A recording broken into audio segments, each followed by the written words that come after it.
Hello दोस्तों, नमस्कार। मैं विवेक पांडे आप सभी का अपने परिवार Vipin study classes YouTube channel पर बेहद स्वागत करता हूं।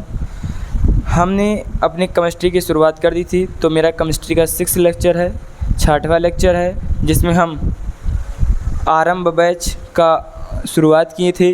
तो आज हम 6 लेक्चर पे पहुँचे हैं, रासायनिक अभिक्रिया एवं समीकरण। आज ही हमारा चैप्टर समाप्ति की ओर है।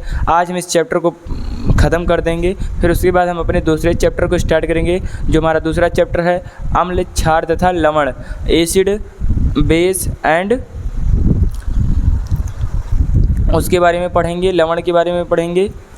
और उसके बाद आज हम पढ़ेंगे, पहले क्या हमने तमाम सारे अभिक्रियाओं के बारे में पढ़ा था। तो हमारी 2 अभिक्रिया छूट गई थी, एक ऊष्माक्षेपी तथा ऊष्माशोषी अभिक्रिया। तो उसको भी हम पढ़ लेंगे, क्योंकि हमारे एग्ज़ाम में उससे एक क्वेश्चन बनेगा। तो इसलिए हमने उस अभिक्रिया को भी पढ़ लें कि हमारे एग्ज़ाम में कोई क्वेश्चन हमसे छूटे ना। अभी हमारे पास बहुत समय है, अभी हम इस चैप्टर को पढ़ेंगे, उसके बाद रिवीजन क्लास चलाएँगे, MCQ सीरीज चलाएँगे, तभी हम आपको पूर्ण रूप से निपुण कर देंगे, तभी आपको एग्ज़ाम में जाने देंगे। तो अभी हमारे क्लास को केवल लेक्चर आप देखते रहिए और क्लास का रिवीजन करते रहिए। रोज़ आप चैप्टर का रिवीजन करते रहिए और हमारे क्लास को जितनी बार देख सकते हैं उतनी बार देखें, तभी आपके चैप्टर्स क्लियर हो सकेंगे। अगर आपको तब भी डाउट होता है तो किसी भी टॉपिक पर, तो आप आरंभ बैच डाउट टेलीग्राम ग्रुप से जुड़कर अपने डाउट को हमारे पास भेज सकते हैं। हम आपके डाउट को तुरंत सॉल्व करके आपके पास भेज देंगे। तो हम चलते हैं, स्टार्ट करते हैं। आज का हमारा टॉपिक क्या है? तो आज हमारा टॉपिक है ऊष्माक्षेपी तथा ऊष्माशोषी अभिक्रिया। कौन सा टॉपिक है? ऊष्माक्षेपी तथा ऊष्माशोषी अभिक्रिया। तो क्या है? लेक्चर 6। तो हमें पहले जानना है कि ऊष्माक्षेपी, इसके नाम से ही पता चल रहा है क्या? ऊष्माक्षेपी अर्थात ऊष्मा को, अर्थात क्या होता है? ऊष्माक्षेपी यानी ऊष्मा को मुक्त करेगी, छेपेगी अर्थात मुक्त कर देगी या निकालेगी, तो उसे ऊष्माक्षेपी अभिक्रिया कहते हैं। कैसे? वे अभिक्रिया जिनमें ऊर्जा जो है मुक्त हो, ऊर्जा क्या हो? मुक्त हो। जो हमारी ऊर्जा वैसी अभिक्रिया होती हैं जिसमें ऊर्जा मुक्त होती हो, उन्हें हम ऊष्माक्षेपी अभिक्रिया कहते हैं। क्या कहते हैं? ऊष्माक्षेपी अभिक्रिया कहते हैं। एक बार फिर से पढ़ लेते हैं। वे अभिक्रिया जिनमें ऊर्जा मुक्त होती हों, जिनमें कौन सी क्या मुक्त होती हों? आपको इसमें ध्यान देना है कि इसी चीज़ को ध्यान देना है। क्या मुक्त होती हों? ऊर्जा मुक्त होती हों, तो उसे हम ऊष्माक्षेपी अभिक्रिया कहते हैं। ऊष्माक्षेपी अभिक्रिया कहते हैं। इसमें एक उदाहरण है, जो प्राकृतिक गैस का दहन होता है। प्राकृतिक गैस किसे कहते हैं? CH4 कार्बन, हाइड्रोजन भी कर सकते हैं, लेकिन ये हमारी प्राकृतिक गैस है, जिसमें उसकी आज हम दहन कराएंगे। तो दहन कराएंगे तो हमें क्या प्राप्त होगा? दहन हम जब कराते हैं तो हमारे वायुमंडलीय में उपस्थित ऑक्सीजन जो होती है, उसी के कारण हमारे दहन हो जाती है। तो इसीलिए कहते हैं क्या? प्राकृतिक गैस का दहन। कैसे कराएंगे? CH4 जो कि है एक गैस है, तो गैस को हम G यानी कैपिटल G से प्रदर्शित करते हैं, तो उसको लिख लिए हैं, प्लस का आइकन लगाए हैं। क्या करें हैं? 2O2। अभी हम संतुलित करना भी आपको बताएंगे। पहले O2 लेते हैं, ये भी गैस है, तो हम इसका जब समीकरण कराते हैं, दहन कराते हैं, तो क्या प्राप्त होता है? एक तरफ हमें कार्बन डाइऑक्साइड प्राप्त होता है और दूसरी तरफ हमें जल प्राप्त होता है। क्या प्राप्त होता है? दूसरी तरफ हमें जल प्राप्त होता है, जो कि H2 होता है, और एक तरफ कार्बन डाइऑक्साइड गैस। ये हमारा कार्बन डाई ऑक्साइड गैस, और ये आपका जल है। क्या है? जल। और आपको ऊष्मा मिलेगी। क्या मिलेगी? ऊष्मा। तो इसमें क्या है? CH4 plus 2O2। 2 हमने 2 क्यों लगाया? आपने देखिए, पहले यहाँ कार्बन की संख्या 1 है, यहाँ कार्बन की संख्या 1 है, तो हमने यहाँ कार्बन की संख्या 1 रखा है। यहाँ हाइड्रोजन की संख्या 4 है, तो हमने यहाँ क्या किया? H2O जल प्राप्त हुआ, तो इसमें 2 से मल्टीप्लाई किया, क्योंकि हाइड्रोजन की हमें संख्या 4 चाहिए। हाइड्रोजन की अणु जो है 4 है, तो यहाँ भी हमें 2 दूनी 4, हमें 4 हाइड्रोजन की संख्या 4 हो गई। तो फिर हमारा ऑक्सीजन गड़बड़ा गया, ऑक्सीजन की संख्या यहाँ 2 हो जाएगी। तो यहाँ हमारी ऑक्सीजन की संख्या 2 थी, तो हमने यहाँ 2 हो गई, यहाँ भी 2 था, तो इसलिए 4 हो गया। तो इसलिए हमें यहाँ 2 से मल्टीप्लाई करना पड़ा कि हमारे बैलेंसी बराबर हो सके, या हमारे संतुलित जो समीकरण है जो संतुलित, पूर्ण रूप से संतुलित हो सके। तो इसी को हम ऊष्माक्षेपी अपक्रिया कहते हैं। ये ऊष्माक्षेपी का एक मोस्ट इम्पॉर्टेंट उदाहरण है, इसको आप याद कर लीजिएगा। इसमें आप सीख लीजिए, इस समीकरण को आपको याद करना होगा। अच्छी तरीके से याद कर लेंगे तो आपको एग्जाम में करने में कोई दिक्कत नहीं होगी। एक है ऊष्माशोषी। ऊष्माशोषी, ऊष्माशोषी यानी ऊष्मा को अवशोषित करेगी, यानी ऊष्मा को ग्रहण करेगी, तो वही होगा ऊष्माशोषी अपक्रिया। कौन सी अपक्रिया? ऊष्माशोषी। क्या है? ऊष्मा धन शोषी, ऊष्माशोषी। तो वे अपक्रियाएं जिनमें ऊर्जा अवशोषित होती हैं उन्हें ऊष्माशोषी अपक्रिया कहते हैं। वे अभिक्रिया जिनमें ऊष्मा अवशोषित होती हैं या ऊर्जा अवशोषित होती हैं तो उन्हें ऊष्माशोषी अपक्रिया कहते हैं। एक उदाहरण है आपके लिए, बेस्ट उदाहरण आपके लिए है, एकदम एग्जाम में इंपॉर्टेंट है, मेन एग्जाम में आपके एग्जाम में आएगा। चूना पत्थर जिसे हम कहते हैं कैल्शियम कार्बोनेट। क्या है? CA मतलब कैल्शियम होता है, कैल्शियम, और एक कार्बोनेट CO3 कार्बोनेट, इसको CO2 होता तो कार्बन डाइऑक्साइड हो जाता, लेकिन कार्बोनेट है यहाँ पे, तो ये आपका कार्बोनेट है। इसे हम कहते हैं, इसका रासायनिक जो नाम होता है, इसका रासायनिक नाम चूना पत्थर है। क्या नाम है? चूना पत्थर। और इसका अणु नेम क्या है? Calcium carbonate. कैल्शियम अणु नेम अलग होता है और रासायनिक नाम अलग होता है। इसे हम कहते हैं, इसका अणु नाम है कैल्शियम कार्बोनेट तथा और रासायनिक नाम है चूना पत्थर। तो इसको क्या करेंगे? हम गर्म करेंगे। गर्म करेंगे तो इसको इस तरह निशान भी लगा सकते हैं, वरना इसको लिख भी सकते हैं। इसको हम नीचे चाहे ऊपर लिख सकते हैं, कोई दिक्कत नहीं होगी। और फिर हमें क्या प्राप्त हुआ? CaO यानी कैल्शियम ऑक्साइड प्राप्त होता है। क्या प्राप्त होता है? Calcium oxide. इसको हम कहते हैं कैल्शियम ऑक्साइड। क्या है? ऑक्साइड, कैल्शियम ऑक्साइड, जिसका रासायनिक नाम है बिना बुझा चूना, बिना बुझा हुआ चूना। उसे हम CaO से प्रदर्शित करते हैं, बिना बुझा हुआ चूना का रासायनिक सूत्र ये है। इसका अणु नेम कैल्शियम ऑक्साइड है तथा हमें एक तरफ कार्बन डाइऑक्साइड प्राप्त होती है, अर्थात हमारी कार्बन डाइऑक्साइड गैस है। इसको हम G से क्या करते हैं? ये भी G हो जाएगा। ये आपका चूना है, बिना बुझा हुआ है तो ठोस होगा, तो इसको हम करेंगे किससे? सॉलिड, S से। तो ये आपका कैल्शियम चूना पत्थर है, ये भी इसको गर्म करेंगे तो हमें क्या होगा? CaO तथा CO2 यानी हमें बिना बुझा हुआ चूना तथा कार्बन डाइऑक्साइड गैस प्राप्त होगी। बिना बुझा हुआ चूना को कैल्शियम ऑक्साइड कहते हैं। अब आपके चैप्टर में एक लास्ट टॉपिक रह जाता है संक्षारण और एक टॉपिक विकृत गंधिता। तो पहले हम संक्षारण को जानते हैं। संक्षारण क्या होता है?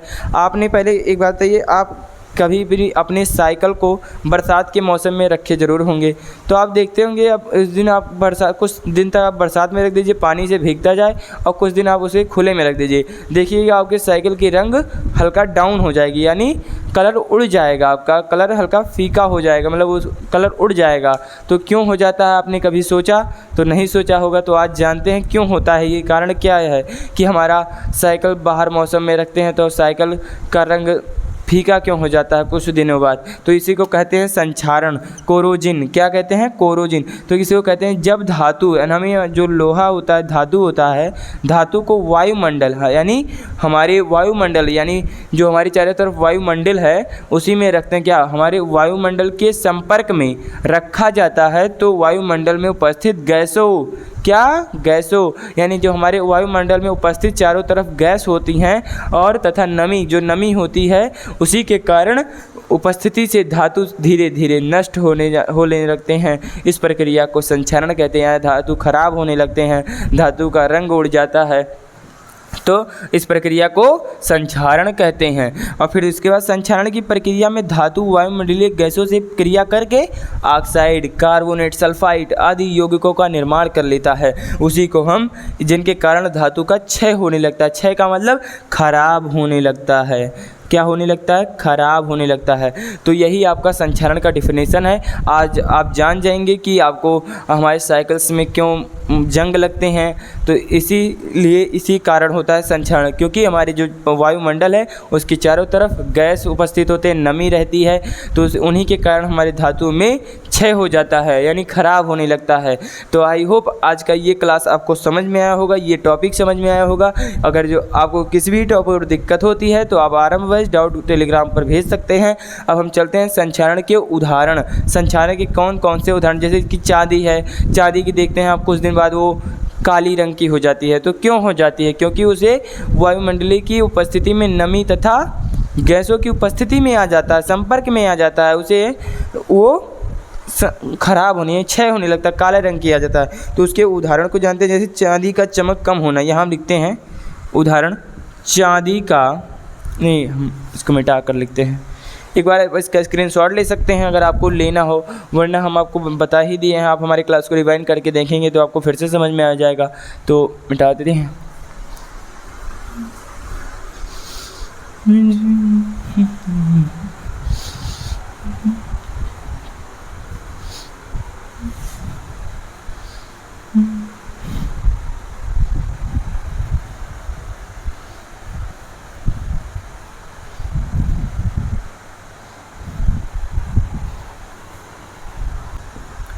क्या है जो हमारे घर में हमारी मदर्स लोग पहनती हैं या सिस्टर लोग पहनती हैं, क्या पहनती हैं? पायल और बहुत सारे चांदी के मतलब धातु के सामान पहनते हैं। तो उसका देखते हैं कुछ दिन बाद रंग फीके हो जाते हैं, काले हो जाते हैं।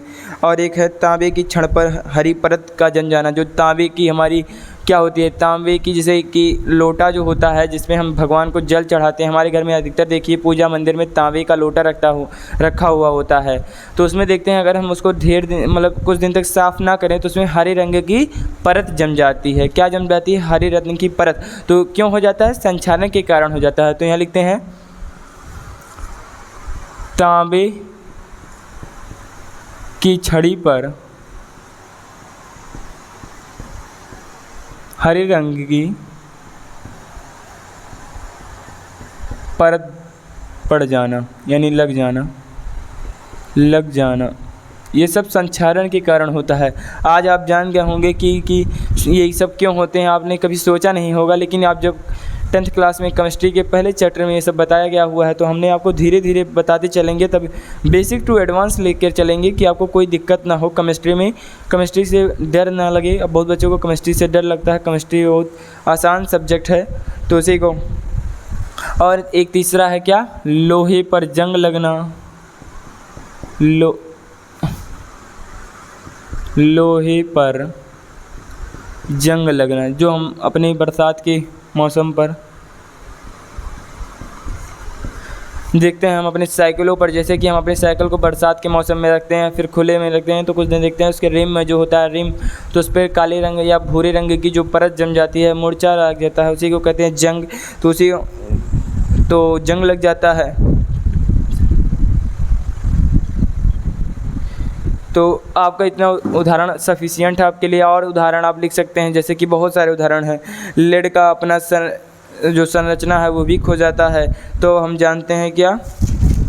संक्षारण को प्रभावित होने वाले कारक करने वाले कारण धातुओं की क्रियाशीलता। अब हम जानते हैं संक्षारण को रोकेंगे कैसे। संक्षारण को रोकने के उपाय क्या होते हैं, तो इसको मिटा देते हैं। देखते हैं जब हम लोहे पर हमारी जंग जब लगते हैं, लोहे पर जैसे हमारे जंग जब लग जाते हैं, तो हम उस लोहे को कैसे उसको संक्षारण से मदद करते हैं। जैसे कि हम लोहे, जब हमारे किसी लोहे पर जंग लग जाती है, जैसे कि पल्ला हो गया लोहे का, तो उसमें जंग लग जाती है, तो हम उसको पेंट कर देते हैं कि उसकी स्थिति वैसी बनी रहे, वो ख़राब ना हो। तो इसलिए हमको पेंट करते हैं। तो क्या करते हैं? धातु की सतह पर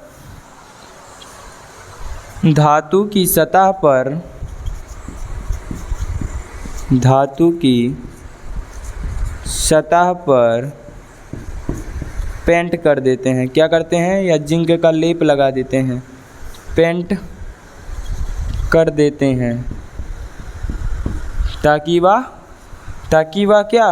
पतली परत चढ़ाकर मशीन के पुर्जों पर तलवा ग्रीस लगाने से उनमें जंग नहीं लगती। क्या हो जाती है? धातु की सतह पर पेंट की पतली परत चढ़ाकर, की पतली धातु पर पेंट की पतली परत चढ़ाकर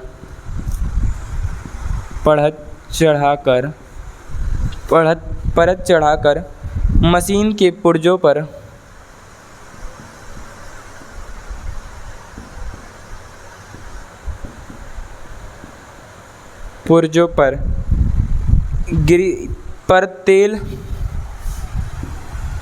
वह ग्रीस लगाकर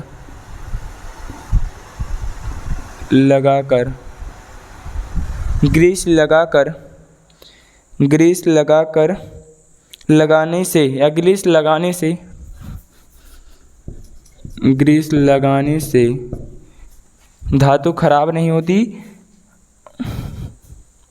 उनमें जंग नहीं लगती।